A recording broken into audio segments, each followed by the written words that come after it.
À l'église des rachetés du Christ par esprit, les fidèles se sont réunis pour une messe de chemin de croix dirigée par le prophète Félix Iddo. Un moment fort marqué par l'attachement d'une sangle rouge, symbole de la journée du sang, rappel du sacrifice du Christ.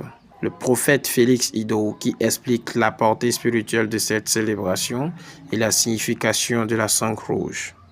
Aujourd'hui, nous avons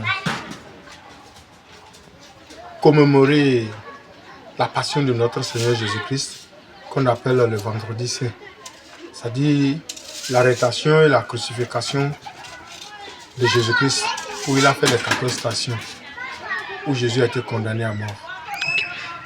La sangle rouge, d'abord, si vous regardez bien les photos de papa, puis le Wachofa, vous allez voir que tous les vendredis saints, ils se sont de la sangle rouge.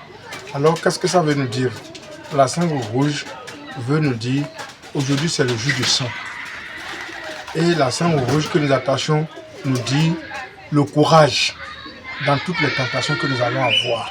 Le suprême apôtre Aquin Franck qui souligne l'importance du chemin de croix dans la vie chrétienne, une école de persévérance et de fidélité. Le chemin de croix pour un chrétien, c'est l'alliance là qui constitue que nous avons l'alliance entre notre Seigneur et nous.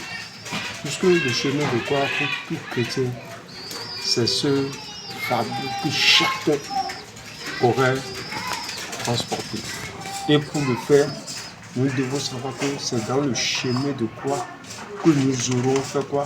Nous aurons aussi, en tant que chair et compassion de cette mort par rapport à cette souffrance qu'il a vécue lors de l'accomplissement de son sacerdoce et selon que les prophètes aussi l'ont révélé. En conclusion, le prophète Félix adresse un message vibrant aux fidèles chrétiens du monde entier. Tous les chrétiens, on n'a qu'à s'aimer les uns les autres comme Christ nous a aimés et il s'est crucifié pour nous. Il n'y a pas de Christ. Que tu sois catholique, que tu sois de toute religion, confessant le nom de Jésus-Christ, nous sommes tous les mêmes chrétiens. Donc, qu'on cultive l'amour, qu'il ait la paix parmi nous. Un appel à garder la foi, à marcher dans la sainteté et à témoigner de l'amour de Dieu en tout temps et en tout lieu.